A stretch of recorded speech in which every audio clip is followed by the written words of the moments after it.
হাসির রাজা, জ্ঞানের রাজা, রসিক রাজা। দেখলে বৈদ্য, রাজসভায় আমাদের অপমানটা দেখলে? হ্যাঁ, সে তো দেখলাম মন্ত্রী মশাই। আমি তো বুঝতেই পারছি না যে গোপাল মহারাজকে কি মধু খাইয়েছে যে মহারাজ গোপাল ছাড়া চোখে অন্ধ। আরে আমরা যেন মহারাজের কাছে ফেল না, কিছু একটা করতেই হবে। আমার মাথাটা গরম হয়ে যাচ্ছে। গোপালের মতন রাজসভার ময়লাকে যতক্ষণ না ফেলা যাচ্ছে ততক্ষণ আমার মাথা জ্বলন্ত কয়লা হয়েই জ্বলবে। পণ্ডিত মশাইয়ের মাথায় একটা বুদ্ধি আছে মন্ত্রী মশাই। আপনি যদি সেই অনুযায়ী উঁচির কাজ করেন তাহলে বেটা গোপালের কপালে দুর্গতির সীমা থাকবে না। এই কি বুদ্ধি, কি বুদ্ধি? আপনি বরং এই ব্যাপারে পণ্ডিত মশাইয়ের সাথে একবার আলোচনা করে নিন। আমি চলি, কেমন? আমি চলি। হ্যাঁ হ্যাঁ, এসো এসো এসো এসো।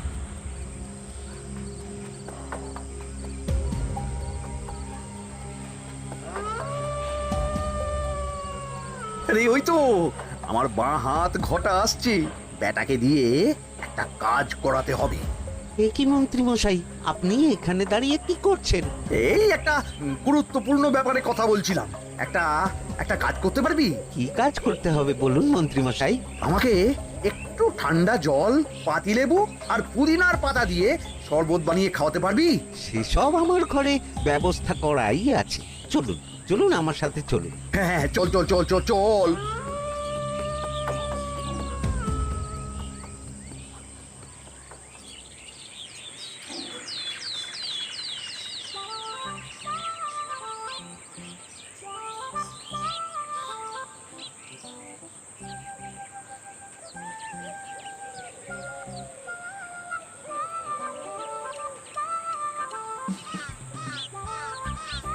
কি ব্যাপার পণ্ডিত, এত গুম মেরে আছো কেন? সকাল সকাল গিন্নি খুব বকেছেন মনে হচ্ছে। গিন্নির বাক্য সুধায় কান ভরে গেছে, আর কিছুই কানে ঢুকছে না। আরে দাঁড়াও দাঁড়াও পণ্ডিত, দাঁড়াও জ্যোতিষী। পণ্ডিত তো আমার কথা শুনতেই পেল না মনে হচ্ছে। তুমি তো দূর থেকে বলেছো, আমি তো বলেছি পাশ থেকে, তাতেও শুনতে পাইনি। কানের পোকা হলো নাকি? কি গো পণ্ডিত, ব্যাপার কি? কেমন বুঝছো? এ তো ভয়ানক কর্ণকোষ্ঠবদ্ধতার লক্ষণ। তুমি কচু বুঝেছো? আমার হয়েছে কর্ণগোপাল, তোমাদেরও হতো, কিন্তু তোমাদের দোকান কাটা বলে হয়নি। তুমি আমাদের অপমান করছো। তোমাদের অপমান বোধ থাকলে কোনো শব্দই কানে ঢুকতো না, শুধু একটাই শব্দ কানে বাজতো, গোপাল গোপাল গোপাল। এবারে রাজসভায় কিভাবে হেনস্থা হতে হলো মনে নেই?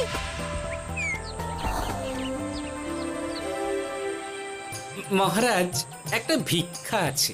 ভিক্ষার জন্য কৃষ্ণনগরের রাস্তাই সবচেয়ে উপযুক্ত জায়গা গোপাল, তুমি বরং সেখানেই যাও। মন্ত্রী, মন্ত্রী মশাই ঠিকই বলেছেন মহারাজ। যে যার নিজের জায়গা থেকে কথা বলে। কুকুর বলে ভৌ ভৌ, বেড়াল বলে মিউ মিউ, কাক বলে কা কা। মন্ত্রীর ভিক্ষার জায়গা কৃষ্ণনগরের রাস্তা, আর গোপালের ভিক্ষার জায়গা মহারাজ কৃষ্ণচন্দ্রের দুয়ার। বলো কি ভিক্ষা? বাড়িতে পুজো আছে মহারাজ, খরচা অনেক, কিছু ঋণ আবশ্যক। যদি 100 মোহর। ঋণ তোমাকে আমি দিতে পারবো না গোপাল। পুজো উপলক্ষে তোমাকে আমি 100 মোহর দিলাম। মহারাজ, আমিও ঠিক এই কথাটাই বলতে যাচ্ছিলাম। আমরাও তাহলে বাড়িতে পুজো করব। পুজোর জন্য আমাদের অনেক খরচ, তাই যদি... অবশ্যই অবশ্যই, কত ঋণের প্রয়োজন খাজাঞ্চির কাছ থেকে নিয়ে নিও, সুদটা আমি মাফ করে দিলাম। মহারাজ, গোপালকে দান আর আমাদের ঋণ? হ্যাঁ, কারণ তোমরা নিজেরা খাবে, কিন্তু গোপাল অন্যদের খাওয়াবে। গোপালের মতো মানুষের সঙ্গে থাকাই হলো রাজধর্ম। কিন্তু তাছাড়াও তোমরা হলে 80 যাই বেতন পাই দলের লোক। গত 1 বছরে তোমার কোন মন্ত্রণা দেশের কাজে এসেছে? পণ্ডিত কোনো নতুন তত্ত্ব শুনিয়েছে? জ্যোতিষী কোনো অমোঘ ভবিষ্যৎবাণী করেছে? আর বৈদ্য 3 বছর ধরে আমার হাঁটুর ব্যথা সারাতে পারেনি। কিন্তু গোপাল, গোপালের ভাঁড়ে হাস্যরসের কখনো অভাব হয়নি। মনে আছে? আছে। কিন্তু করার তো কিছু নেই। আছে। কিছু ভেবেছো নাকি পণ্ডিত? তোমাদের মনে আছে মহারাজ মোহর দেওয়ার পর গোপাল সেদিন বলেছিল, কি গোপাল, খুশি তো? মহারাজ, আপনি আমাকে এক মুঠো ধুলো দিলেও আমি খুশি।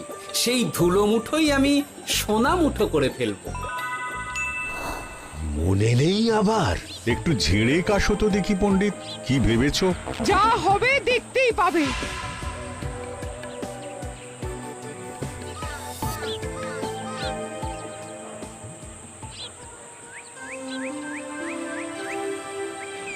মহারাজের জয় হোক। মহারাজের জয় হোক। ওরে বাবা, এই যে সকাল সকাল চান করে ঠান্ডা লেগে গেল মনে হচ্ছে। মহারাজ, ওই কবি গান উপলক্ষে গত মাসটা আমি কৃষ্ণনগরের কোণে কোণে ঘুরে বেরিয়েছি। প্রজাদের মধ্যে একটা অসন্তোষ আমি লক্ষ্য করেছি মহারাজ। অসন্তোষ? আমি তো জানতাম আমার শাসনে প্রজারা সুখে আছে। সুখে তারা ভাসছে মহারাজ, কিন্তু একটাই অসুখ, তারা মহারাজের দর্শন পায় না। তারা মহারাজের পদধূলির জন্য আকুল হয়ে আছে, মহারাজের দর্শন পাওয়ার জন্য চাতকের মতো অপেক্ষা করছে। চিত্রকরকে দিয়ে চিত্র অঙ্কন করিয়ে বিলি করে দিলেই হলো।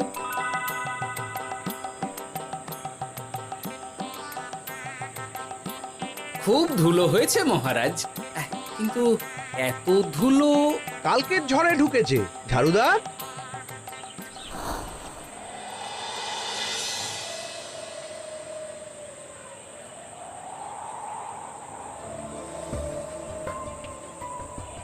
এই সুযোগ, রাজসভা ফাঁকা, এমন ঝড় যে পেয়াদারাও বাইরে নেই। কাজটা সেরে ফেল, বুঝলি? কিরে, কাজটা কর।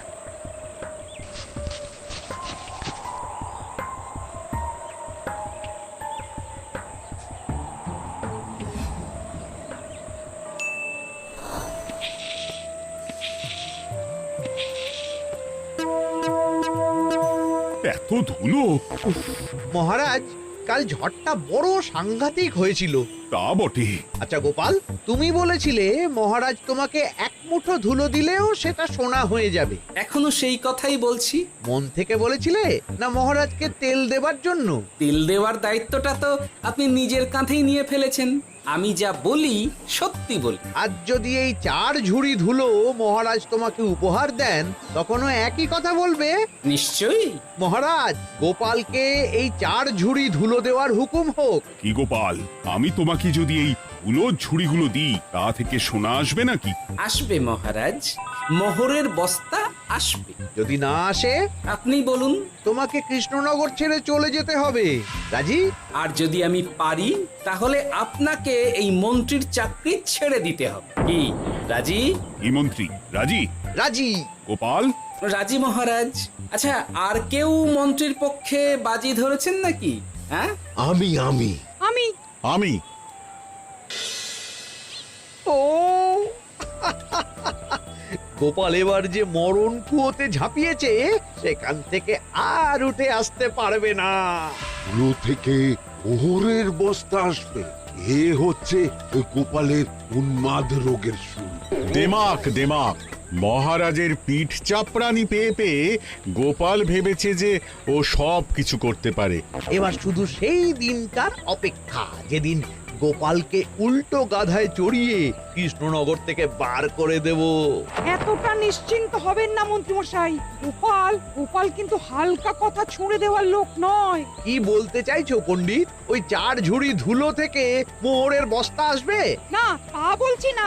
অন্য জায়গা থেকেও তো মোহরের বস্তা আসতে পারে। তার সঙ্গে ধুলো মিলিয়ে দিলেই কেল্লাফতে। গোপালের নিশ্চয়ই কোনো পরিকল্পনা আছে।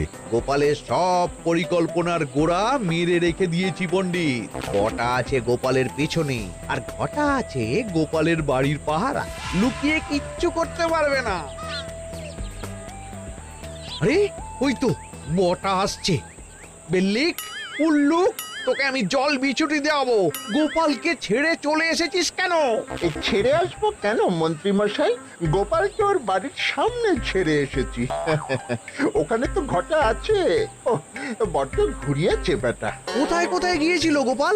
4 ঝুড়ি ধুলো নিয়ে বেটা বাড়ির উল্টো দিকে হাঁটা দিল। চললাম পিছু পিছু। যাচ্ছিল কোন দিকে? নদীর দিকে। কিন্তু গোপাল দাঁড়ালো যদুর বাড়ির সামনে। এই যদু হলো সেই লোক যে লোকজনের বাড়িঘর কেনা বেচা করে আর লোক ঠকায়। আগে রাজধানীতে থাকতো। বেটা রাজধানী থেকে এই কৃষ্ণনগরে পালিয়ে এসেছে, এখানেও লোক ঠকাচ্ছে। কিন্তু বেটা এত চালাক যে কিছুতেই ধরা যাচ্ছে না। এইরকম লোককে ধরাচ্ছে হাতে রাখা ভালো নয় কি মন্ত্রী মশাই? সে তো জানি, কিন্তু ওর ওপর মহারাজের কড়া নজর আছে। এখন ওর সঙ্গে সম্পর্ক রাখা খুব ঝুঁকি। যাই হোক, তারপর?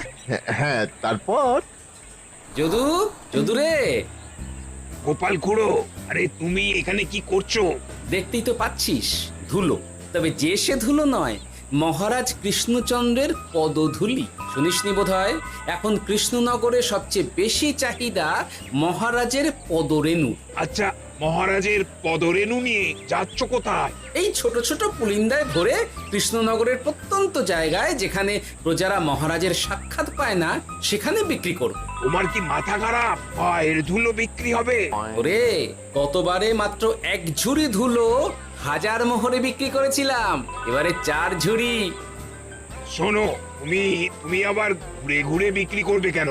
তোমাকে আমি বরং 10 মোহর দিয়ে দিচ্ছি, তুমি আমাকে এগুলো দিয়ে দাও, আর বিক্রি করে যা হবে তোমাকে এই 40 ভাগ দিয়ে দেবো। ওই 10 মোহরে বদমাস যদুকে ধুলো বেচে গোপাল বাড়ির দিকে চললো। বাড়ির সামনে অব্দি পেছনে পেছনে গিয়ে তারপরে এই আপনাদের কাছে আসছি। বলিস কি রে, ধুলো বেচে 10 মোহর? ও মন্ত্রী মশাই, গোপাল তো একেবারে নাড়ি ধরে টান মেরেছে। গেল রাজসভায় এমন সুখের চাকরিটি গেল, এবার আবার রাস্তার ধারে গিয়েই বসতে হবে। এবার নবাবের দরবারে জায়গা আছে কিনা খোঁজ করি গিয়ে। ধ্যাত্তেরি, 10 মোহর আর 1 বস্তা মোহরের মাঝখানে অনেক রাস্তা, সেই রাস্তায় আমি লোক বসিয়ে রাখবো। আরে আরে, ওই তো তোমার ঘটা আসছে। এই, তুই গোপালের ঘরের পাহারা ছেড়ে এলি কেন? গোপাল নেই নেই নেই নেই নেই নেই।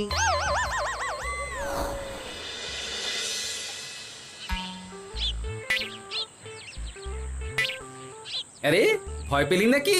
না না না না না, ভয় পাবো কেন? শোন, তোকে পেয়ে আমার খুব ভালো হলো বুঝলি।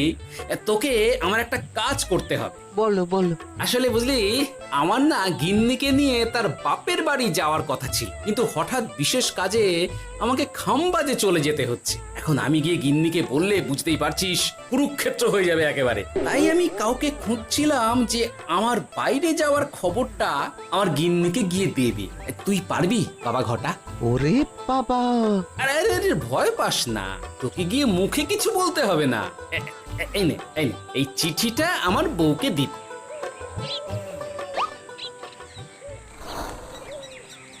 কৃষ্ণনগর ছেড়ে চুপি চুপি চলে যাচ্ছে, চালাকিটা দেখেছেন? ওসব চালাকি আমি তুড়ি মেরে উড়িয়ে দেব। কি করবেন? চারিদিকে আমি অশ্বারোহী গুপ্তচর পাঠাচ্ছি, গোপালকে কোনো চালাকি করতে দেব না।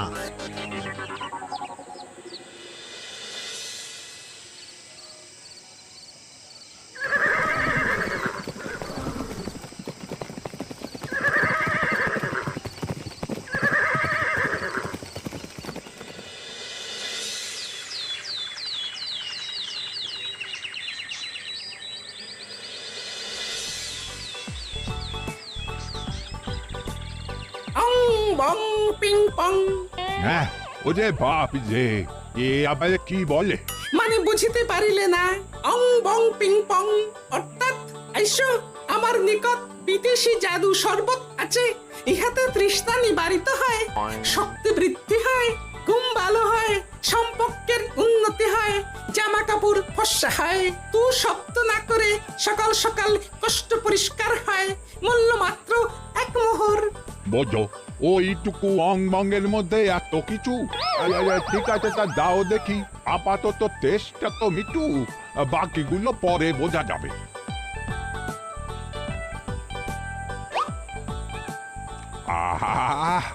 বড় ভালো খেতে তো। ঠং ঠং অর্থাৎ শক্তি বৃদ্ধি হলো। হ্যাঁ, মনে হচ্ছে গায়ে যেন দুগুণ বল পাচ্ছি। কি হয়েছে ভাই? এ কে? এ ভিন দেশ থেকে জাদু শরবত নিয়ে এসেছে গো। জাদু শরবত ভিন দেশ? একেবারে বহু ভুজা শরবত। খেলে তেষ্টা যাবে, গায়ে জোর হবে, ঘুম হবে, সম্পর্ক ভালো হবে, জামা কাপড় ফর্সা হবে, সকালে হ্রাস করে পেটও পরিষ্কার হবে। সে কি?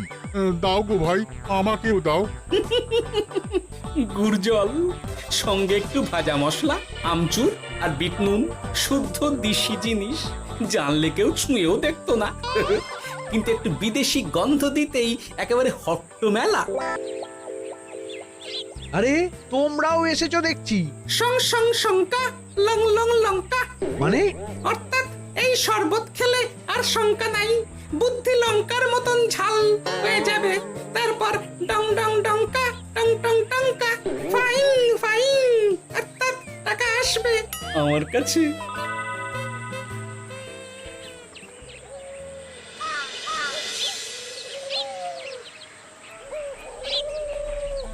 ঝপ ঝপ ছপাং, ভট ভট ফটাং, অর্থাৎ উহাকে দৌড়িয়েছো কেন? বেটা জোচ্চোর অনেককে ঠকিয়েছে। অনেক দিন থেকে তককে তককে ছিলাম। এবার এই ধুলো নিয়ে মহারাজের পায়ের ধুলো বলে বিক্রি করছিল। একটা বেনামি চিঠিতে খবর পেয়ে বেটাকে ধরেছি। ব্যাং ব্যাং বিগ ব্যাং, অর্থাৎ বাহ বাহ বাহ বাহ। বেনামি চিঠিটা আমি দিয়েছিলাম বাবু। বাবা যদু, তুমি সেই রাজধানী থেকে কৃষ্ণনগর অবধি মানুষকে অনেক খোল খাইয়েছো। তুমি এতদিন ঘুঘু দেখে এসেছিলে বাবা, এবার গোপাল নামক ফাঁদটা দেখলে। কতবার বলবো, এইসব ধুলো আমি গোপালের কাছ থেকে কিনেছি। যা বলার ওই বিচারের সময় মহারাজকে বলবি। চল চল চল চল চল।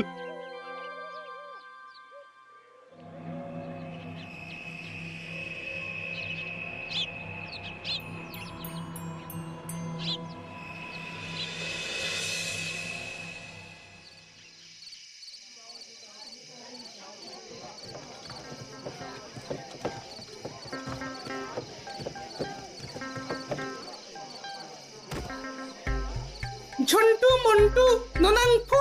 নাও ঠেলা। সাহেব বলে কি ফু দিয়ে দিতে হবে? কি বলছো সাহেব?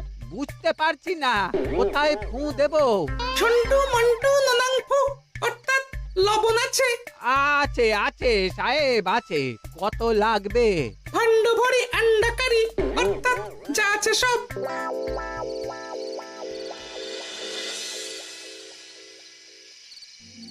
ব্যাস, মোটামুটি আশেপাশে সব দোকানের নুন এখন আমার জিম্মায়। এবার আসল মজা শুরু হবে।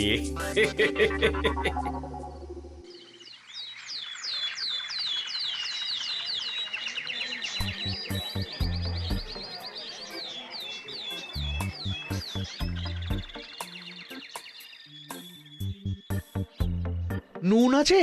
না হুজুর, গোটা কৃষ্ণনগরেই নুন নেই। ওই দেখো, পুরো রাজসভাই বাজারে জড়ো হয়েছে। শান্তামনা, শান্টু মন্টু। আবার কি বলছে রে বাবা? শান্তামনা, শান্টু মন্টু, অর্থাৎ জনগণ শ্রবণ করুন। নান্টু কান্টু, নুন কি নেবেন? আন্টু আন্টু, আসুন আসুন। আমার আমার এক সের নুন লাগবে। শান্টু, অবশ্যই 100 লবণ 10 মোহর। 100 10 মোহর? 10 মোহর লইবেন না লইবেন না? না, নেব না। উত্তম উত্তম, গান্ডা পিণ্ডে টিসুম টিসুম, অর্থাৎ তাহা হইলে নুনের বদলে গৃহিণীর প্রহার ভক্ষণ করুন। আমাকে 100 নুন দিন। আমাকেও নুন ছাড়া বাড়ি ফিরলে গিন্নি ঘর ছাড়া করবে আমাকে। শুনলাম কৃষ্ণনগর থেকে নুন উধাও। আছে মহারাজ, আছে। কৃষ্ণনগরের সব লবণ আমার নিকটে আছে। 110 মোহর। এত দাম? দাম তো হবেই মহারাজ, লবণ ছাড়া রান্না কেমন হবে ভাবিয়া দেখুন। ঠিকই বলেছ, রাজপাকশালেও তো রান্না বসেনি। 100 সেরের মতন রাজপ্রাসাদে পাঠিয়ে দাও। 1000 মোহর দিয়ে দাও।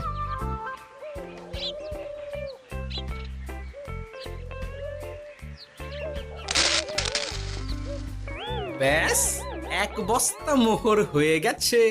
গোপাল, হ্যাঁ মহারাজ, গোপাল যে 4 ঝুড়ি ধুলো থেকে 1 বস্তা মোহর রোজগার করেছে। ইয়া বাত! চলো রাজসভায়, পুরো গল্পটা শুনতে হবে। সকলেই এসো তাহলে রাজসভায়। কিন্তু মহারাজ, যারা বাজি হারলো তাদের তো চাকরি গেছে, তো তারা রাজসভায় যাবে কি করে? ঠিক ঠিক ঠিক বলেছ। আর যারা বাজি হারলো তারা বাদ, বাকিরা চলো। এই সেরেছে, গোপাল তো আবার বাজি মেরে দিল। ও মহারাজ, আমাদের দেখুন। ও মহারাজ, আমাদের দেখুন। ও মহারাজ।